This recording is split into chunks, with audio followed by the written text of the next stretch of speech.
السلام عليكم، نتمنى تكونوا بخير وعلى خير. نتوما كتشاهدوا هذا الفيديو هذا اليوم ان شاء الله غادي نشارك معكم واحد الشهوه اللي جد رائعه. يمكن لكم توجدوها في شهر رمضان المبارك، يمكن لكم ديروها للفطور او يمكن لكم ديروها حتى للسحور. هاد الشهوه هذه اللي كتجي بدون لحوم، بدون دقيق وبدون بيض، كذلك بواحد المكونات اللي جد اقتصاديه وسريعه التحضير كذلك. كتجي من ألذ واروع الوصفات. فإلا عجبتكم الشهوه اليوم تبعوا معايا الفيديو من الاول حتى الاخير باش تستافدوا مزيان، لانها فعلا وصفه اللي كتستحق تجربه، لا في الشكل ولا في المذاق. ولا عجبتكم الشهوه اليوم بطبيعه الحال ما تنساونيش من لي لايك او البارطاج فقط للتشجيع. الغزالات اللي مازالين جداد معايا مرحبا والف مرحبا. ما تنسينيش حبيبه من الدعم ديالك، بركي على الاشتراك او صابوني، وما تنسايش تفعيل الجرس. ندوزو مباشره نكتشفوا المكونات وطريقه التحضير نتاع هاد الشهوه الجديده هذه.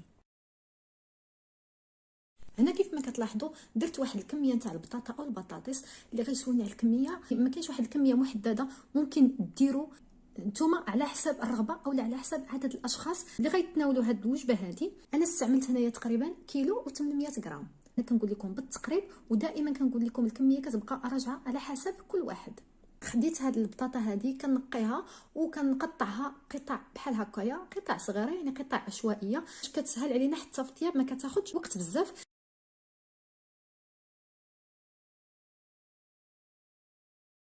هنا من بعد ما قطعت الكميه كامله كناخذ هنايا هذا الكسكاس هذا، يعني انا غادي نفور هاد البطاطا هذه.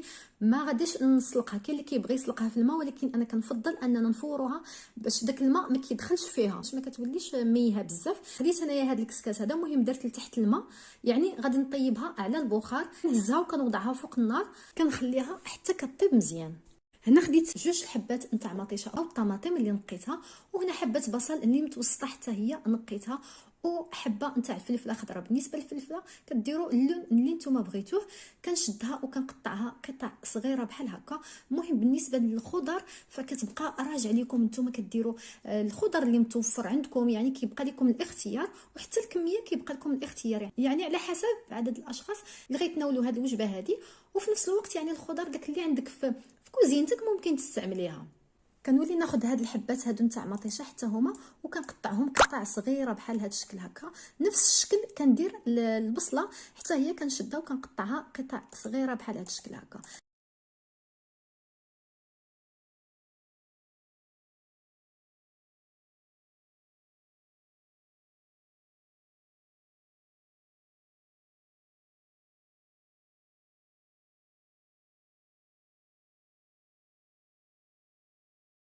انا من بعد ما قطعت كلشي كناخذ هنا كاسرونه ونديرها فوق النار على درجه حراره متوسطه.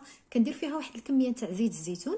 راكم شفتوا القياس، يعني ما كاينش واحد القياس محدد. اللي ما بغاش يدير زيت الزيتون فممكن ديروا زيت المائده او زيت نباتيه، ولكن انا دائما كنفضل نستعمل زيت الزيتون، يعني هادشي هذا كيبقى لكم اختياري.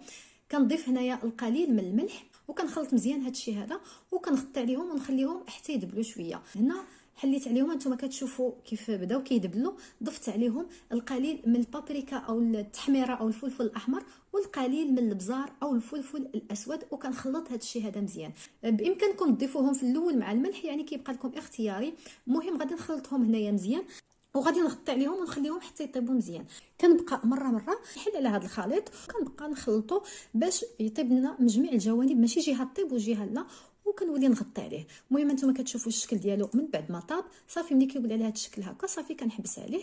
هنا كناخذ هذا الاناء هذا وكندير فيه هذه البطاطا هذه. ها انتم كتشوفوها راها طابت، يعني ساهله، غير كنبدا نضغط عليها بهذا الشكل هكا راها كتهبط. بالنسبه للبطاطا نحقوها بهذا الشكل هكا، محدها سخونه. لا خليناها حتى بردات راه كتجي صعيبه باش نعجنوها بهذا الشكل هكا. نتوما كتشوفوا كيفاش محدها سخونه. كنبدا ندير لها بحال هكا. الا كتوفروا على هذا ممكن تستعملوه، ما كتوفروش عليه ممكن ديروه بالفرشيطه اولا تعجنوها بيديكم. كنضيف هنا واحد الحزيمه نتاع المعدنوس اللي مقطع قطع صغيره. المهم كميه كتبقى راجعه لكم تقريبا واحد 4 ديال المعالق كبار نتاع المعدنوس. وكنضيف القليل من الملح، ودائما الملح حسب الذوق، والقليل من الكمون. هنا ما درتش الابزار، درت الكمون. درت واحد المعلقه صغيره نتاع بودره الثوم او مسحوق الثوم. الا ما كتوفروش عليه ممكن تستعملوا الثوم هكاك طري. كتشدوا واحد الحبات 3 ولا 4، يعني كيبقى لكم اختياري، وكتحكوهم هنايا. كنضيف هنايا الفرماج. درت هنايا 5 نتاع الفرماج المثلث. بالنسبه للفرماج كيبقى لكم اختياري، كديروا هذا ولا كديروا داك الفرماج او الجبن المبشور او الموتزاريلا. المهم اللي متوفر عندكم كديروه. كنشدو وكنخلطو مع هذا الشيء هذا كامل. وليت خديت هنايا الفرشيطه كنخلط هذا الشيء هذا المهم هذا الخليط هذا كيخصو يتخلط مزيان مزيان.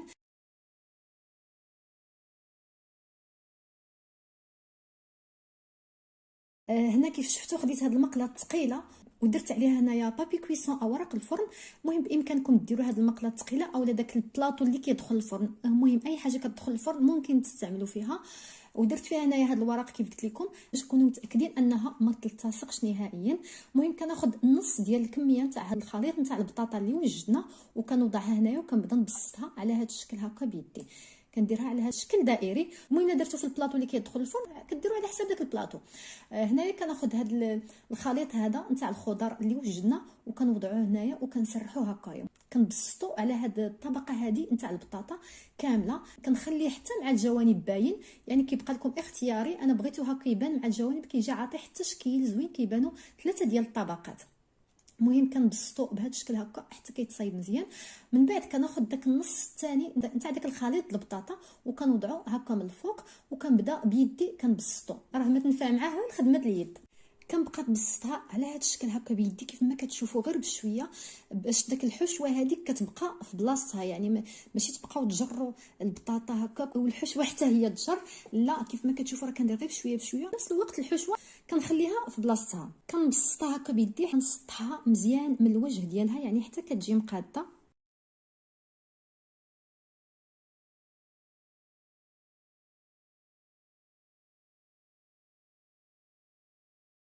خديت هنايا 2 ديال المعالق كبار من صلصه الطماطم المركزه، وزدت ليها تقريبا 2 ديال المعالق كبار ديال الماء وكنخلطها بهذا الشكل هكا مزيان وكنوزعها هنايا فوق السطح. هاد الفطيره هذه بامكانكم ديروا صلصه البيتزا اللي كتوفروا عليها، ما كتوفروش عليها ديروا غير بحال هذا الشكل هكا، يعني راه ساهل ما كتاخذش لينا الوقت بزاف.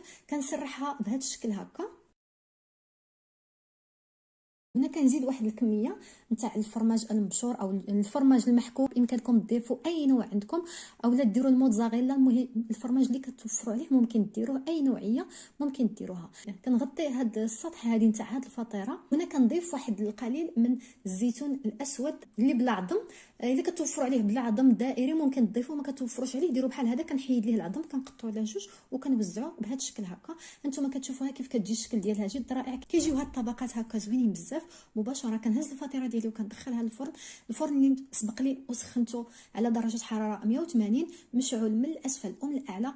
كنخليها تقريبا ما بين 15 الى 20 دقيقه، ما كنخليهاش بزاف لان راه كلشي طايب، باش داك صلصه الطماطم كطيب شويه وداك الفرماج كيذوب. قلت لكم ما بين 15 ل 20 دقيقه ماشي اكثر وصافي هي واجده. من بعد ما الفطيره ديالي وجدات هانتوما كتشوفوا راه طابت، كتجي غزاله بدوك الطبقات كيجيو باينين، كتجي رائعه شكلا ومذاقا. هنا غادي نقطع لكم باش تشوفوها كيف كتجي بحال الشكل ديال البيتزا، غير هي قلت لكم بدون لحوم بدون دقيق بدون بيض، كتجي جد رائعه بمكونات كيف ما شفتوا اللي جد اقتصاديه. واهم حاجه المذاق، نتوما يعني حتى تقطع كتقطع بحال البيتزا وكتهز بحال البيتزا بكل سهوله. واللي غنأكد لكم عليها وهي المذاق، كتجي لذيذه بزاف. ما كرهتش البنات تجربوها، واللي جرباتها ترجع لي التعاليق وتقول لي كيف جات هاد الشهوه اليوم. ما تنساونيش من لي لايك والبارطاج. الغزالات اللي مازالين جداد معايا غير زعما حبيبه وبركي على صابوني، ان شاء الله كاع الشهوات اللذيذه تلقايها معنا هنا في القناه. ما سخيتش بكم الغزالات، غنخليكم دابا نتلاقاو مره اخرى ان شاء الله في شي شهوه بشهواتي. سلامه.